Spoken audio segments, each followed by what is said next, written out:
ایران کا بڑا دعویٰ، اردن میں یعنی جارڈن میں امریکی فوجی اڈے پر ایندھن اور اسلحہ ڈپو کو نشانہ بنانے کا اعلان۔ IRGC کا جوابی وار، پرنس حسن ایئر بیس پر حملے کا دعویٰ، خطے میں کشیدگی بہت زیادہ بڑھ گئی۔ امریکہ اور ایران میں تناؤ شدت اختیار کر گیا ہے۔ جارڈن کے فوجی اڈے پر حملے کا دعویٰ، مشرق وسطیٰ میں یعنی مڈل ایسٹ میں ایران اور امریکہ کے درمیان کشیدگی ایک نئے مرحلے میں داخل ہوتی دکھائی دے رہی ہے۔ ایران کی اسلامی انقلابی گارڈز یعنی IRGC نے دعویٰ کیا ہے کہ اس نے جارڈن میں موجود پرنس حسن ایئر بیس پر کامیاب حملہ کیا ہے، جہاں امریکی فوج جسے استعمال کرتی تھی۔ ایران کے مطابق اس حملے میں ایندھن کے ذخیرے اور اسلحے کے گوداموں کو نشانہ بنایا گیا ہے، جس کے بعد وہاں آگ بھڑک اٹھی ہے۔ تو آخر ایران نے یہ حملہ کیوں کیا، اس کے پیچھے کیا پس منظر ہے اور اس کے خطے پر کیا اثرات ہو سکتے ہیں، یہ آپ کو آگے اور ہم آرام سے تفصیل کے ساتھ سمجھاتے ہیں۔ آپ دیکھ رہے ہیں نیوز 18 کا سوشل میڈیا پلیٹ فارم، میں ہوں وصال اعظم۔ دراصل چند روز پہلے امریکہ اور ایران کے درمیان کشیدگی اس وقت بڑھ گئی، یعنی تناؤ اور زیادہ بڑھ گیا جب اسٹریٹ آف ہارمز میں سمندری سرگرمیوں پر دونوں دیشوں کے درمیان تنازع سامنے آیا۔ ایران کا کہنا تھا کہ کچھ غیر ملکی جہاز اس کی ہدایات کی خلاف ورزی کرتے ہوئے غیر قانونی راستے استعمال کر رہے تھے، جس سے سمندری آمد و رفت خطرے میں پڑ رہی تھی۔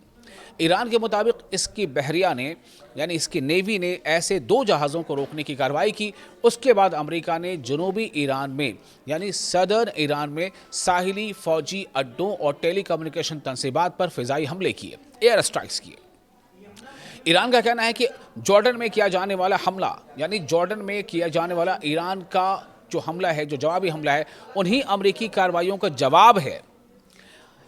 اسلامک ریولوشنری گارڈ کارپس یعنی IRGC کے مطابق اس کے ایرو اسپیس یونٹ نے بیلسٹک میزائلوں اور ڈرونز کی مدد سے پرنس حسن ایئر بیس کے اہم حصوں کو نشانہ بنایا۔ ایران کا دعویٰ ہے کہ حملے میں ایندھن کے بڑے ذخیرے اور اسلحے کے گودام آگ کی لپیٹ میں آ گئے، جس سے امریکی فوج کی لاجسٹک صلاحیت متاثر ہوئی ہے۔ ایران نے یہ بھی دعویٰ کیا ہے کہ حملے کے بعد سامنے آنے والی سیٹلائٹ تصاویر میں فوجی اڈے پر نقصان کے آثار دیکھے جا سکتے ہیں۔ تاہم ان دعووں کی آزاد ذرائع سے بھی تصدیق نہیں ہو سکی ہے اور نہ ہی امریکہ یا جارڈن نے فوری طور پر اس نقصان کی بارے میں کوئی بیان دیا ہے۔ صرف جارڈن ہی نہیں، ایران کا کہنا ہے کہ اس کی فوج نے ایک ہی وقت میں کویت، بحرین میں بھی امریکی مفادات سے منسلک اہداف کو، ٹارگٹس کو نشانہ بنایا ہے۔ ان میں کویت میں پیٹریاٹ فضائی دفاعی نظام، اسلحے کا ذخیرہ اور ریڈار سائٹ، جبکہ بحرین میں مواصلاتی اور ریڈار تنصیبات شامل ہیں۔ اسلامک ریولوشنری گارڈ کارپس یعنی IRGC، Islamic Revolutionary Guard Corps IRGC کا کہنا ہے کہ یہ کارروائیاں ایران کی خود مختاری کے دفاع کے لیے کی جا رہی ہیں، یعنی ایران ایک ساورین کنٹری ہے اور اس کی ساورینٹی کی حفاظت کے لیے یہ کارروائیاں کی جا رہی ہیں، اور اگر امریکہ نے اور حملے کیے تو اس کا جواب پہلے سے زیادہ سخت اور وسیع ہوگا۔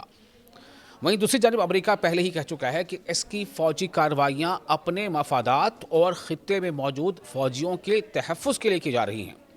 تاہم اس تازہ دعوے پر امریکی حکام کی جانب سے فوری ریاکشن سامنے نہیں آیا ہے۔ اب سب سے بڑا سوال یہ ہے کہ کیا یہ حملے صرف لمیٹڈ جوابی کارروائیاں ہیں یا ویسٹ ایشیا میں یعنی مڈل ایسٹ میں ایک بڑے فوجی ٹکراؤ کی طرف یہ بڑھتے نظر آ رہے ہیں۔ اگر ایران اور امریکہ کے درمیان یہ تناؤ اور زیادہ بڑھا تو اس کا اثر، اس کا امپیکٹ صرف دونوں کنٹریز تک لمیٹڈ نہیں رہے گا، بلکہ پورا ریجن، ورلڈ ٹریڈ اور جو آئل کی سپلائی چین ہے وہ بھی متاثر ہو سکتی ہے، اور اس کا سیدھا اثر کئی ملکوں میں مہنگائی بڑھتے ہوئے کے طور پر دیکھا جا سکے گا۔ فی الحال صورتحال انتہائی کشیدہ ہے، جبکہ دنیا کی نظریں اس بات پر ہیں کہ آنے والے دنوں میں دونوں دیشوں کے اگلے اقدامات کیا ہوتے ہیں۔